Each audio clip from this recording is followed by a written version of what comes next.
اللہ وبرکاتہ الحمد للہ وکفا وسلام علی حبیبہ المصطفیٰ اما بعد فاعوذ باللہ من الشیطان الرجیم بسم اللہ الرحمن الرحیم ان اللہ وملائکتہ یصلون علی النبی یا ایہا الذین آمنوا صلوا علیہ وسلموا تسلیما اللہم صل علی سیدنا محمد معدن الجود والکرم وآلہ وصحبہ الکرام وابنہ الکریم وبارک وسلم صلاة دائمة سرمدا ابدا بحمدہ تعالی و بکرم مصطفیٰ صلی اللہ تعالی علیہ وسلم۔ آج کی اس شب میں قرآن عظیم کے 13 پارے مکمل ہو چکے ہیں۔ اللہ کریم بقیہ قرآن عظیم کے تمام سپاروں کو صحیح تجوید سے پڑھنے اور آپ سب کو صحیح سماعت کرنے کی توفیق عطا فرمائے۔ سورہ یوسف کا بقیہ حصہ آج تلاوت ہوا اور سورہ رعد آج ہم نے تلاوت کی ہے اور سورہ ابراہیم۔ ان تمام صورتوں میں جو پیغامات آئے ہیں ان میں سے مختصر آپ کے سامنے رکھوں گا۔ پہلی بات، کل میں نے سورہ یوسف کا تفصیلی ذکر کیا اور اس میں اللہ کے نبی سیدنا یوسف علیہ السلام کے ابتدائی ایام سے لے کر ان کے بادشاہ مصر بننے تک کے احوال تھے۔ کئی لوگوں نے مجھے پھر یہ سوالات کیے کہ درمیان میں حضرت زلیخا کا ذکر ہوا تھا، ان کا کیا ہوا؟ تفصیلی ذکر تو نہیں ملتا قرآن پاک میں، جتنا ذکر آیا تھا اتنا میں نے سنا دیا۔ زلیخا کا کیا ہوا؟ بعض روایات میں یہ ملتا ہے کہ وہ حضرت یوسف علیہ السلام کے غم میں روتی رہی اور ان کی بینائی چلی گئی۔ زمانے کے بعد جب یوسف علیہ السلام خود بادشاہ مصر بن گئے تو لوگوں نے آپ کو خبر کی ان کے متعلق کہ ایک خاتون ہے جو آپ کی محبت میں روتی رہتی ہے۔ حضرت یوسف علیہ السلام گئے، دیکھا، پہچان لیا،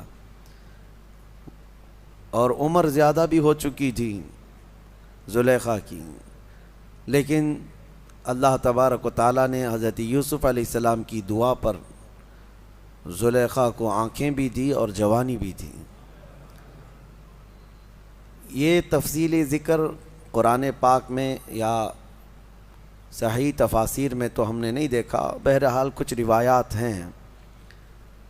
تو کچھ لوگوں نے سوال کیا تھا، ان کے لیے میں نے بتایا آپ کے لیے جو ضروری ہے وہ قرآن کی تفسیر سے وہ ساری چیزیں آپ کے سامنے رکھ دی گئی ہیں۔ بہرحال یوسف علیہ السلام کے اس پورے واقعے سے جو درس تھا وہ کل میں نے عرض کیا کہ اللہ تبارک و تعالی کس کو کس جگہ پہنچاتا ہے اور وہاں سے کب نکالتا ہے یہ اس کی حکمت بہتر جانے، اور اس کی قدرت کے فیصلے بہت الگ ہوتے ہیں۔ اسی لیے کہا گیا ہے کہ کسی کو باپ کے گھر سے نکالنا اور کنویں میں پہنچانا زہریلے، اور زہریلے کنویں سے پھر بازار میں پہنچا دینا، بازار سے پھر عزیز مصر کے گھر میں، عزیز مصر کے گھر سے پھر جیل کے قید خانے میں 14 سال، پھر وہاں سے سیدھے اللہ تعالیٰ وزیر اعظم بنائے اور وزیر اعظم کے بعد پھر بادشاہ مصر بنائے۔ اور قرآن میں آج ہم نے تلاوت کی 13ویں پارے کے شروع میں رب تعالیٰ نے یہی فرمایا یتبوأ منہا حیث یشاء، اللہ جس کو جہاں چاہتا ہے مقام عطا کرتا ہے۔ نصیب برحمتنا من نشاء، اللہ فرماتا ہے کہ ہم اپنی رحمت سے جسے چاہتے ہیں حصہ کثیر عطا کرتے ہیں۔ وَلَا نُضِيعُ أَجْرَ الْمُحْسِنِينَ، نیک کام کرنے والوں کا اجر ہم ضائع نہیں کرتے، یہ اللہ فرما رہا ہے۔ ہماری زندگی اسی طرح کے سفر سے گزرتی رہتی ہے، ہمیں بھی انتظار ہونا چاہیے۔ یہ ضروری نہیں ہے کہ رات قائم ہو گئی ہے تو رات ہمیشہ رہنے والی ہے، سورج کو نکلنا ہے، اجالے کو آنا ہے۔ چاند کو اگر گہن لگ گیا تو ایسا نہیں کہ برسوں چاند گہن لگا رہے گا، چھٹنا ہے اور آب و تاب سے اسے پھر چمکنا ہے۔ یہ نشیب و فراز زندگیوں میں آتے رہیں گے، کسی کو لمبے دنوں تک تکلیفیں، نبی پاک صلی اللہ تعالیٰ علیہ وسلم شعب ابی طالب کی گھاٹی میں 3 سال قید کا زمانہ گزارے ہیں۔ سوشل بائیکاٹ تھا مکہ والوں کا ایسا کہ پہرا بٹھا دیا گیا تھا کہ کوئی کھانے پانی کی چیزیں بھی حضور تک نہ جانے پائیں۔ چمڑے کھائے، پتے کھائے 3 سال۔ پھر قریش کے ہی لوگ جو کافر تھے، ایمان والے نہیں تھے، ان میں سے ہی کچھ عقل والے تھے، ان کو رحم آیا۔ اس میں جبیر بن مطعم نام کا ایک شخص تھا، اور بھی کئی لوگ تھے۔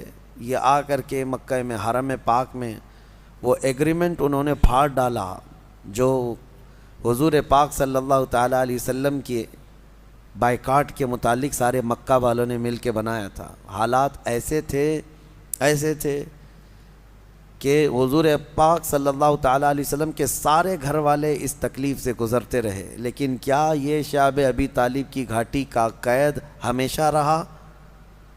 وہاں سے نکالا گیا۔ ہجرت کے بعد اللہ تعالیٰ نے آپ کو قرار عطا کہ ہماری زندگیاں اسی طرح سے گزرتی رہتی ہیں، بس اللہ تبارک و تعالیٰ کی ذات سے لو لگائے رہیں اور انتظار کرتے رہیں کہ وہ کب ہم پر دروازے رحمت کے کھولے گا، کب ہمارے لیے اجالے لائے گا، لیکن آس و یاس اسی ذات سے لگائے رکھیں۔ ایک آیت آج ہم نے تلاوت کی ہے سورہ رعد میں۔ سورہ رعد جو ہے یہ 13ویں پارے میں آئی ہوئی سورہ ہے۔ اس سورہ کے متعلق یاد رکھ لیجئے، بڑی فضیلت والی سورہ ہے، اور جب کسی کے نزع کا وقت آ جائے اور روح نکلنے میں تکلیف بڑھ جاتی ہو تو فرمایا گیا کہ اس کے سرانے کے پاس سورہ رعد کی تلاوت کرے، اس کی روح آسانی سے نکل جائے گی۔ یعنی نزع میں آسانی، سکرات کے وقت آسانی کے لیے سورہ رعد کی تلاوت سرانے کے پاس کی جاتی۔ یہ 13ویں پارے میں موجود ہے۔ رعد کا مطلب ہے یعنی بجلی جو چمکتی ہے، یہ رعد ہے، کڑک جس کو کہتے ہیں۔ یہ کیا ہے؟ یہ بجلیاں جو چمکتی ہیں، اس کے متعلق کیا ہے؟ بارشوں کے موسم میں یا دیگر موسموں میں آپ دیکھتے ہوں گے کبھی آسمان پر اتنی تیز چمک پیدا ہوتی ہے اور پھر اس کے بعد بہت سخت ہیبت ناک آوازیں آتی ہیں، بھڑ بھڑ بھڑ کی آوازیں۔ یہ کیا ہے؟ یہ کیا ہے؟ اس کے متعلق روایات میں ہے کہ فرشتے آسمانوں کو ہانکتے رہتے ہیں اپنے کوڑے سے، اور جب فرشتے کوڑا مارتے ہیں، بعض میں ہے کہ فرشتے جب کوڑا مارتے ہیں آسمان پر تو یہ بجلی کی چمک پیدا ہوتی ہے اور ان کے کوڑے کی آواز ہوتی ہے جو پوری دنیا سنتی، اس قدر ہیبت ناک ہوتی ہے۔ اس سے آپ اندازہ کریں وہی کوڑا قیامت کے دن مجرموں کو مارا جائے گا۔ آسمان کو جب مارا جاتا ہے تو اتنی تیز روشنی پیدا ہوتی ہے، اور اگر اس سے آگ گر جائے تو نیچے جہاں گرے وہ سب جل کر خاک ہو جائے، اور آواز اتنی خطرناک کہ پورا علاقہ سن لیتا ہے۔ پھر قیامت کے دن جب فرشتے کوڑے لگائیں گے، وہی کوڑے ہیں، ہمارا جسم کیسے اس چیز کو اٹھا سکے گا، برداشت کیسے کر سکے گا؟ بہرحال ایک آیت ہے اس میں سورہ رعد میں، اس کی تلاوت کرنی چاہیے جب بھی بجلیاں گرجتی ہیں۔ وَيُسَبِّحُ الرَّعْدُ بِحَمْدِهِ وَالْمَلَائِكَةُ مِنْ خِيفَتِهِ وَيُرْسِلُ الصَّوَاعِقَ فَيُصِيبُ بِهَا مَنْ يَشَاءُ وَهُمْ يُجَادِلُونَ فِي اللَّهِ وَهُوَ شَدِيدُ الْمِحَالِ۔ اللہ فرماتا ہے یہ کڑک اللہ کی تسبیح بیان کرتی ہے، اس کے حمد کی، اور فرشتے خوف کھاتے ہیں، ڈرے ہوئے ہوتے ہیں، اور اللہ فرماتا ہے یہ بجلیاں اللہ چھوڑ دیتا ہے، جسے چاہے جا کر کے لگ جاتی ہیں۔ یعنی یہ کرنٹ جو چلتا ہے بجلی کوڑے مارنے کے بعد، یہ دنیا میں کہیں نہ کہیں گرتی ہے، اور جس کو چاہے وہ بجلیاں جلا کر خاک کر دیتی ہیں۔ اللہ تبارک و تعالیٰ نے اس کا ذکر اس سورہ میں بیان فرمایا۔ اسی سورہ میں ایک آیت ہے، اللہ فرماتا ہے ان اللہ لا یغیر ما بقوم حتی یغیروا ما بانفسہم، بے شک اللہ تعالیٰ اس وقت تک کسی قوم کی حالت نہیں بدلتا جب تک وہ قوم خود اپنی حالت بدلنے کی فکر نہ کرے۔ قوت فکر و عمل پہلے فنا ہوتی ہے جب کسی قوم کی شوکت پہ زوال آتا ہے۔ سچ کہا ہے، سوچنے سمجھنے اور بدلنے کی طاقت جب ختم ہو جاتی ہے آدمی کی، تب وہ زوال پذیر ہوتا ہے، گرنے لگتا ہے۔ جس کو یہ فکر ہے کہ مجھے بدلنا ہے، اللہ تعالیٰ کی طرف سے اس کے لیے دروازے اور کھولے جاتے ہیں۔ کچھ لوگ یہ سوچتے ہیں یہاں بیٹھ کر کے میں متقی بن جاؤں، میں بیٹھ کر کے اللہ کا ولی بن جاؤں، میں کچھ کام نہ کروں اور مجھے ہر گناہ سے بچنے کی عادت ہو جانا چاہیے۔ ایسا کیسے ہوگا؟ تمہیں شوگر سے بھی بچنا ہے اور بی پی سے بھی بچنا ہے، لیکن روز 1 کلو شکر بھی کھاتے ہو، 1 کلو نمک بھی کھاتے ہو، کیسے ہوگا؟ تمہارا خود کا عمل، تمہاری کوشش جب تک نہ ہوگی، اللہ تعالیٰ فرماتا ہے ہم نہیں بدلیں گے ان کی حالتوں کو۔ اور جب تم بدلنا چاہو گے تو اللہ کیسے بدلتا ہے پتہ ہے؟ اللہ اکبر، حدیث قدسی ہے، اگر تم ایک بالش بڑھ کر کے آؤ گے، اللہ فرماتا ہے 10 قدم بڑھ کر کے تجھے لے لے گا۔ اللہ کی رحمت 10 قدم آگے بڑھ کر تجھے لے لے گی۔ تم چل کر کے آؤ گے تو اس کی رحمت دوڑ کر کے لے لے گی، لیکن شرط ہے کہ تم بدلنا چاہو۔ تم نے اگر جس دن یہ ارادہ کر لیا، عزم کر لیا، اللہ کی طرف سے مزید دروازے کھولے جاتے ہیں۔ لوگ یہ کہتے ہیں نا توبہ کرنے کے بعد بھی پھر وہی ہوتا ہے، چھوٹتا نہیں۔ مسئلہ توبہ کا یہ نہیں ہے کہ گال پہ تھپڑ مار لینا، توبہ کا یہ ہے عزم کرنا، پکا ارادہ کرنا، اور اللہ سے یوں عرض کرنا کہ تیرا وعدہ ہے کہ جو بدلنا چاہے، جو بڑھنا چاہے تو اسے بدل دے گا، میں بدلنے کے لیے آگے بڑھ رہا ہوں مولا، اب تو رحمتیں بھیج۔ پھر دیکھو کیسے نہیں بدلتے۔ اللہ تمہیں توبہ پر دوام عطا کرے گا، پھر کبھی بھی قدم پھسلے گا اللہ تمہارے لیے مدد نازل فرمائے گا۔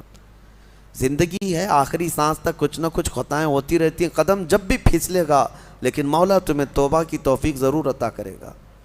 اسی لیے کوشش پہلے خود کے بڑھنے کی ہو، خود کے بدلنے کی ہو۔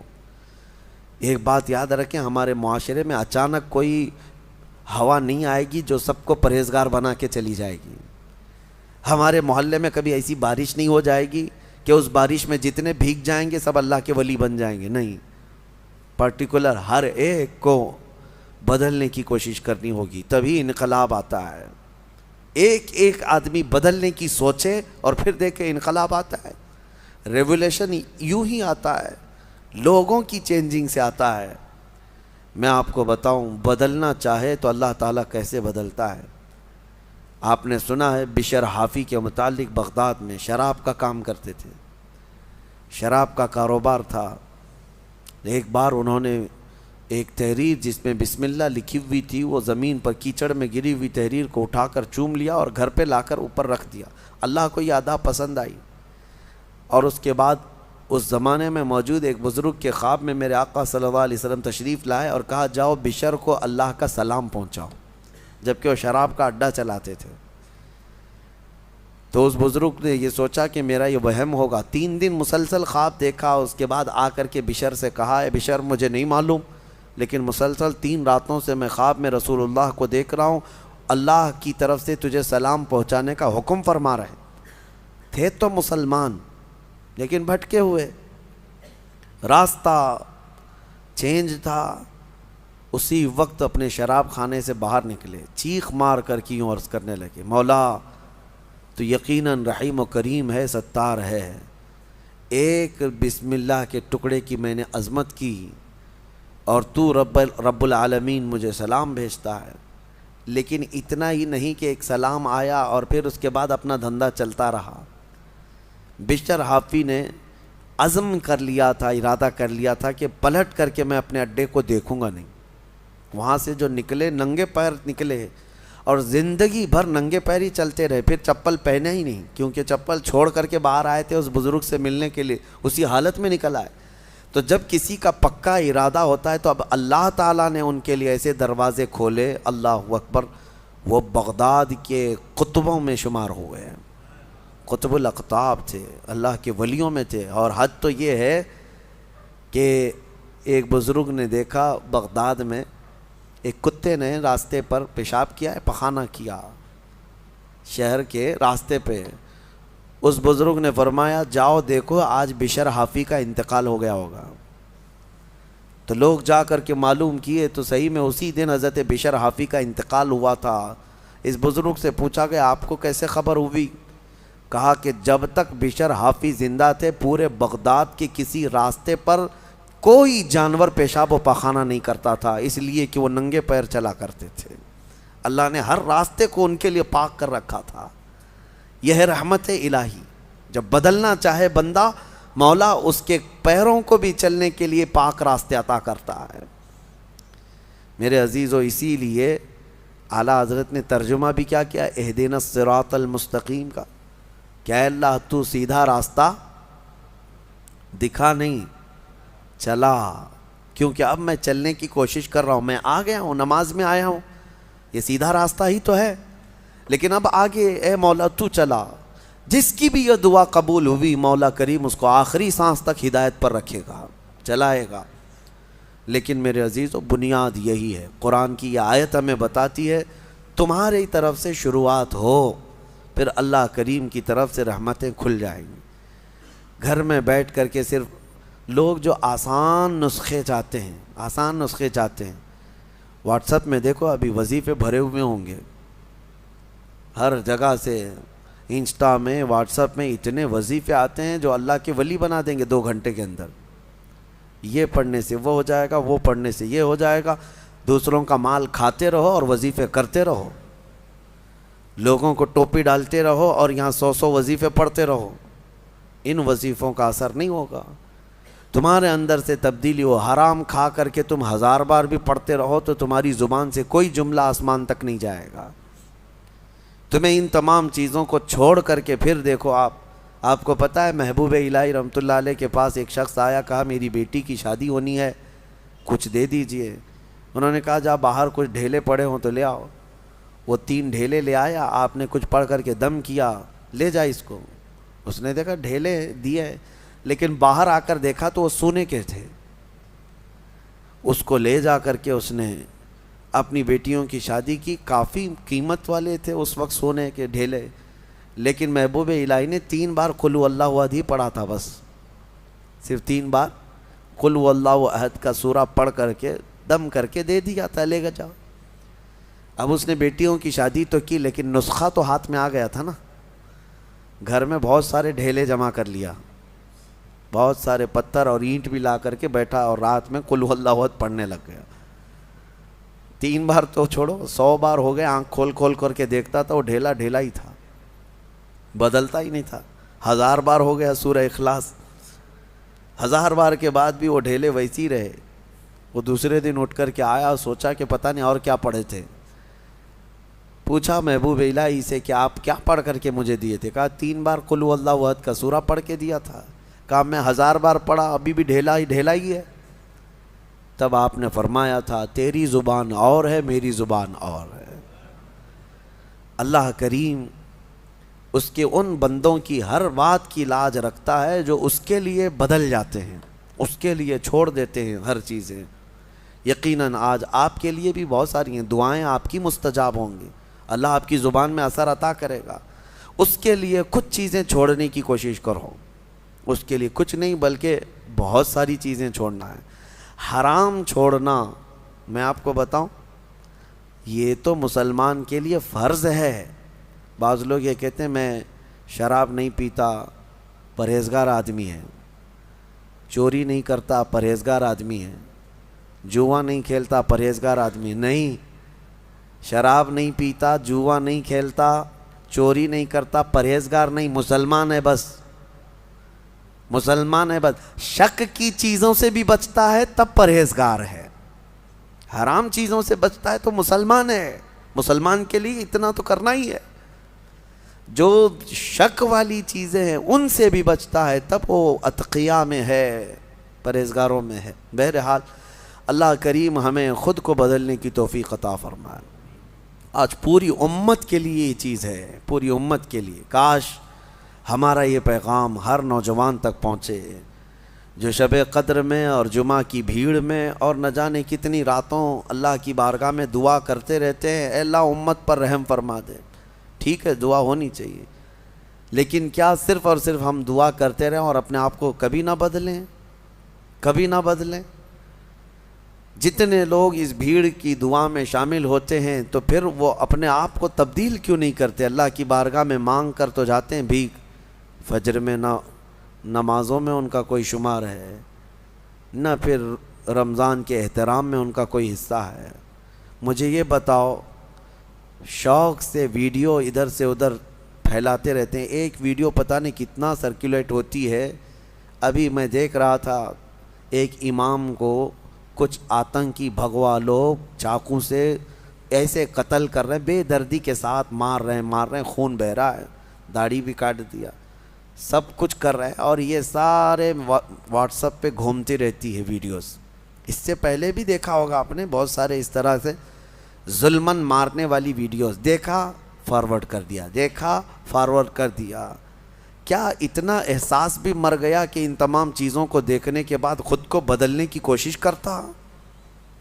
شاید یہ میرے شامت اعمال کی وجہ سے یہ حالات بنتے چلے گئے ہیں۔ کتے آج شیروں کی طرح کام کرنے لگ گئے ہیں، وہ ہیں کتے لیکن وہ ڈرا رہے ہیں ایسے جیسے کہ شیر ہوں، اور جو محمد عربی کے شیر تھے وہ ایسے سوئے ہوئے ہیں، ایسے سوئے ہوئے ہیں کہ وہ بدلنا نہیں چاہتے۔ اسی لیے شاعر نے بہت پہلے ایک بات کہی تھی، جگہ جگہ کے تھک چکے ہیں تمہیں یہ ہنگامے ہیں۔ یہ روز جو ہنگامے ہو رہے ہیں یہ روز جگا رہے ہیں، اور یہ ہنگامے ہی تھک چکے اب تم کو جگہ جگہ کے۔ نشاط لذت خواب گراں بدل ڈالو، غلط روی سے منازل کا بہت بڑھتا ہے، مسافروں روش کارواں بدل ڈالو۔ تم اگر ٹیڑھا چلتے رہو گے تو منزل لمبی ہو جائے گی، تو چلنے کا طریقہ بدل ڈالو، جو سیدھا راستہ ہے اس پر آ جاؤ۔ کیا اس بات پہ حیرت نہیں ہوتی ہماری بچیوں کی عزت لوٹ لی جاتی، ہماری خانقاہیں برباد ہوئیں، مسجدوں کو توڑ کر کے مسمار کر دیا گیا، لوگ خوشی سے وائرل کر رہے ہیں۔ چند دنوں پہلے لوگ ایک ویڈیو پھیلا رہے تھے کہ ماہم درگاہ کے پیچھے ایک چلہ تھا، اس کو بلڈوزر سے تہس نہس کر دیا گیا، فلاں کی وجہ سے ہوا، فلاں کی وجہ سے ہوا۔ ارے لاکھوں مسلمان، تم ویڈیو فارورڈ کرنے کی ڈیوٹی تمہیں ملی ہوئی ہے، احساس تک نہیں ہوتا تمہارے شعار اسلام کس طرح سے ایک کے بعد دیگرے ختم کیے جا رہے ہیں۔ کسی مینار کو گرا کر کے کچھ بھگوے اس پر آتنکی جھنڈے لگائے، اور کسی بھی طرح سے تمہارا استحصال ہو رہا ہو، بچے مارے جا رہے ہیں۔ آن دا اسپاٹ شوٹ کیا گیا نوجوانوں کو، 16 سال کے بچے، ہم جھارکھنڈ میں جا کر کے دیکھ کے آئے، ان کو پوچھنے والا کوئی نہیں۔ آپ کو پتہ ہے چند دنوں پہلے ایک راجستھان میں ادے پور میں قتل ہوا تھا، مرڈر ہوا تھا، پوری میڈیا لگی ہوئی تھی اس کے۔ کیوں؟ اس لیے کہ قتل کرنے والے 2 مسلمان چہرے تھے، اور ایک امام کو مسجد کے کمرے کے اندر گھس کر کے سارے مار رہے ہیں، اور چہرہ سب صاف ہے ویڈیو میں، چاقو سے اتنا حملہ کر رہے ہیں، اتنا حملہ کر رہے ہیں۔ بتاؤ ان کو کون بتاتا ہے، کون سی میڈیا؟ اس کی وجہ یہی ہے کہ انہیں پتہ ہے کہ یہ مسلمان ابھی کچھ نہیں کرنے والے۔ ابھی میں دیکھ رہا تھا ہمارے صوبہ کرناٹک میں الیکشن ہونے جا رہے ہیں، اور اس الیکشن میں ایک طرفہ باتیں ہیں۔ میں یہ باتیں کیوں کہہ رہا ہوں آپ کو بتاتا ہوں کہ احساس کہاں چلا گیا ہمارا کہ ہم ہر چیز اب سہنے لگ گئے اور بدلنا ہی نہیں چاہتے۔ مسلمانوں کا ایک ریزرویشن تھا 4% غالباً، وہاں پہ 4% یا جتنا بھی تھا، اور بیٹھ کر کے پارلیمنٹ میں، صدن میں سارے لوگوں نے فیصلہ کر لیا مسلمانوں کو کا ریزرویشن کینسل، ختم۔ مسلمانوں کا ریزرویشن ختم کر کے وہ دلت طبقے کے کئی برادریوں میں اس کو تقسیم کر کے دے دیا گیا۔ میں بات بتا رہا ہوں، مجھے کسی ریزرویشن کی ضرورت نہیں، لیکن کیسے یہ درندے ننگا ناچ ناچتے ہیں اور سارے لوگ ہمارے منظر دیکھتے رہتے ہیں۔ بانٹ کر کے دوسرے طبقوں کو دے دیا گیا، دوسری برادریوں کو، لیکن ایک سماج ہے، ایک برادری ہے جس کو 2.5% بڑھا کر کے دیا ہے گورنمنٹ نے۔ پہلے سے آلریڈی ان کا ریزرویشن تھا، 2.5% اور بڑھا کر کے دیا، لیکن اس کے باوجود وہ پوری برادری کے لوگ سڑکوں پر آئے، توڑ پھوڑ کیے، بڑے بڑے نیتاؤں کے گھروں کو گھیرا کر لیے، صرف اس لیے کہ ہمیں کم بانٹا گیا ہے۔ ایک برادری والے، ایک سماج والے پورے سڑکوں پر ہیں کہ 2.5% جو ریزرویشن بڑھا کر کے دیا گیا ہے یہ کم بڑھایا گیا، ہمیں اور زیادہ بڑھا کے دینا تھا۔ اور ایک طرف یہ کروڑوں مسلمان ہیں جن کا پورا صاف کر دیا گیا ہے، اور کوئی بولنے کے لیے تیار نہیں۔ یا ہماری احساس کی موت نیت اور کیا ہے؟ آپ کو ایسا لگ رہا ہوگا کہ میں سیاسی باتیں کر رہا ہوں، بلکہ حقیقت یہ ہے کہ تمہاری ہر چیز چھین لے جانے کے بعد تم صرف اور صرف واٹس ایپ پہ فارورڈ کرتے رہ جاؤ کہ باقی کچھ نہیں. اور وہ نیتا کہاں ہیں جو بیچارے بھیک مانگنے کے لیے تو آ جاتے ہیں، لیکن ان معاملات پر کلام کرنے کی بھی بات نہیں ہوتی. خیر، میرا خلاصہ کلام یہی ہے، نہ سنبھلو گے تو مٹ جاؤ گے اے ہندی مسلمانوں. اقبال نے بہت پہلے کہا تھا، نہ سنبھلو گے تو مٹ جاؤ گے اے ہندی مسلمانوں، تمہاری داستان تک نہ ہوگی داستانوں میں، تمہاری داستان تک نہ ہوگی داستانوں میں. اور اسی اقبال نے کہا تھا، کہاں تم بیٹھنے لگ گئے آج، گٹر پہ، نالوں پہ، نکڑ پہ، تمہاری یہ جگہ ہے، تمہاری یہ جگہ ہے. نہیں تیرا نشیمن قصر سلطانی کے گنبد پر، تو شاہین ہے بسیرا کر پہاڑوں کی چٹانوں میں. تم امت محمدیہ ہو. بہرحال ہو سکتا ہے میری یہ بات کسی پر اثر کر جائے. اللہ کرے کہ مجھے اور آپ سب کو اپنے آپ کو بدلنے کی توفیق عطا فرمائے. امت آج قسم پرسی کے عالم میں ہے. اللہ کریم ہمیں بہترین قائد عطا فرمائے، ہمیں صلاح الدین کا نائب عطا فرمائے، ہمیں شہاب الدین کا نائب عطا فرمائے جو امت کو جوڑ دے اور ہماری کھوئی ہوئی وقار و عزت کو واپس دلا دے. اور ایک آیت میں آپ کے سامنے رکھ کر اپنی گفتگو کو سمیٹتا ہوں. اللہ نے فرمایا، اب قرار والی بات ہے. اتنی دیر میں نے جو گفتگو کیا یہ پریشان والی بات تھی کہ ہم نہیں بدل رہے، حقیقت ہے، لیکن ایک قرار والی، اطمینان والی بات ہے. اللہ فرماتا ہے، الا بذکر اللہ تطمئن القلوب، آگاہ ہو جاؤ، دلوں کا قرار اور اطمینان اللہ کے ذکر میں ہے. اللہ کے ذکر میں. اللہ کا ذکر صرف یہی نہیں ہے کہ اللہ اللہ اللہ کریں. آپ مسجد میں بیٹھے، یہ بھی اللہ کا ذکر ہے، اللہ کا ذکر ہے. تم جس حال میں اسے یاد کر رہے ہو. ذکر کا مطلب عربی میں یاد کرنا. ذکر کے کئی قسمیں ہیں، ذکر باللسان، ذکر بالجوارح، ذکر بالقلب. تم اپنی زبان سے بھی ذکر کر رہے ہو اللہ کا، لا الہ الا اللہ، لا الہ الا اللہ، یہ ذکر باللسان ہے. ذکر بالجوارح، تمہارے ہاتھ کوئی نیک کام کر رہے ہیں. تم جو ہے یہاں صفائی کر رہے ہو اللہ کے گھر کی، کسی یتیم کی مدد کر رہے ہو، ہاتھ سے کوئی بھی کام کر رہے ہو، پیروں سے کوئی کام کر رہے ہو، چل کر کے جا رہے ہو، یہ تمہارے اعضاء کا ذکر ہے، تمہاری باڈی کا ذکر ہے. اور زبان سے بھی نہیں کر رہے، ہاتھ پیر سے بھی نہیں کر رہے، لیکن جہاں بیٹھے ہو اپنے دل میں اللہ کو یاد کر رہے ہو، یہ قلب کا ذکر ہے. لیکن آپ کو ہونا یہ چاہیے کہ ان تینوں میں کسی ایک میں مشغول ضرور رہو. یا تو ذکر بالقلب میں رہو، یا ذکر باللسان میں رہو، یا ذکر بالجوارح میں رہو. کسی بھی ذکر میں رہو گے، بدلہ کیا ہے؟ اللہ فرماتا ہے، فَاذْكُرُونِي أَذْكُرْكُمْ، تم مجھے یاد کرتے رہو گے، میں تمہیں یاد کروں گا. اور اس کے یاد کرنے کا طریقہ یہ ہے، تفسیر میں فرمایا گیا، تم اگر اس کو تنہائی میں یاد کرو گے تو وہ مجمع میں یاد کرے گا. تم اگر انسانوں کے مجمع میں یاد کرتے ہو اللہ کو، تو رب تعالیٰ فرشتوں کے مجمع میں تمہیں یاد کرتا ہے. اور جب تم رات کی تنہائی میں دنیا میں اسے یاد کرتے ہو تو اللہ کب یاد کرتا ہے؟ جب تم قبر کی تاریک وادی میں پہنچ جاؤ گے، رب تبارک و تعالیٰ تمہارے چرچے فرمائے گا. یاد کرنے کا مطلب یہاں پر چرچا کرنا، ذکر. ہاں، یاد تو ہم کرتے ہیں لیکن اللہ چرچا کرتا ہے، اللہ تمہارا چرچا فرماتا ہے. تو دلوں کا قرار اور دلوں کا سکون کس میں ہے؟ اللہ کے ذکر میں ہے. جب دل بے قابو ہو جائے تو زیادہ سے زیادہ استغفار پڑھو اور اللہ کا ذکر کرو.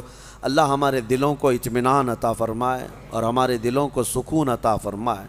اور ایک بات یاد رکھیں، جس دل میں ذکر الہی نہ ہو وہ دل جو ہے گناہوں کی آماجگاہ بن جاتا ہے، کالا ہونے لگ جاتا ہے. کثرت سے اللہ کو یاد کرو، اور دل اگر کسی کے لیے دھڑکتا ہو تو وہ محمد عربی کے لیے دھڑکتا ہو صلی اللہ علیہ وسلم. اور جس دل ان کی محبت نہیں ہوتی، بلے شاہ میاں رحمۃ اللہ علیہ فرماتے ہیں، اس دل میں کتے بستے ہیں. حضور کی محبت نہ ہو، اللہ کا ذکر نہ ہو تو اس دل میں کتے بستے ہیں. دل ہے وہ دل جو تیری یاد سے معمور رہا، سر ہے وہ سر جو تیرے نام پہ قربان گیا. اللہ کریم ہمیں وہی دل عطا فرمائے جس دل کے بارے میں مولانا روم فرماتے ہیں، مولانا روم کیا فرماتے ہیں؟ کعبہ بنائے خلیل اطہر است و دل گزرگاہ رب جلیل است۔ خانہ کعبہ یہ ابراہیم علیہ السلام کی بنائی ہوئی عمارت ہے، اور دل خود رب ذوالجلال کی گزرگاہ ہے۔ قلب المؤمن عرش اللہ، مومن کا دل اللہ کا عرش ہے، اللہ کا عرش ہے یہ تمہارا دل، اور اس کو پاک رکھو تو اللہ کے ذکر سے پاک رکھو۔ اللہ کریم کہنے سننے سے زیادہ عمل کی توفیق عطا فرمائے، اور قرآن عظیم کی تفاسیر پر ہمیں عمل کی اور اس کو عام کرنے کی توفیق عطا فرمائے۔ جتنی آیات بینات ہم نے پڑھی ہیں، اس میں جہاں غلطیاں کوتاہیاں کمیاں بیشیاں ہوئی ہوں، اللہ اپنے فضل و کرم سے معاف فرمائے۔ وآخر دعوانا ان الحمد للہ رب العالمین۔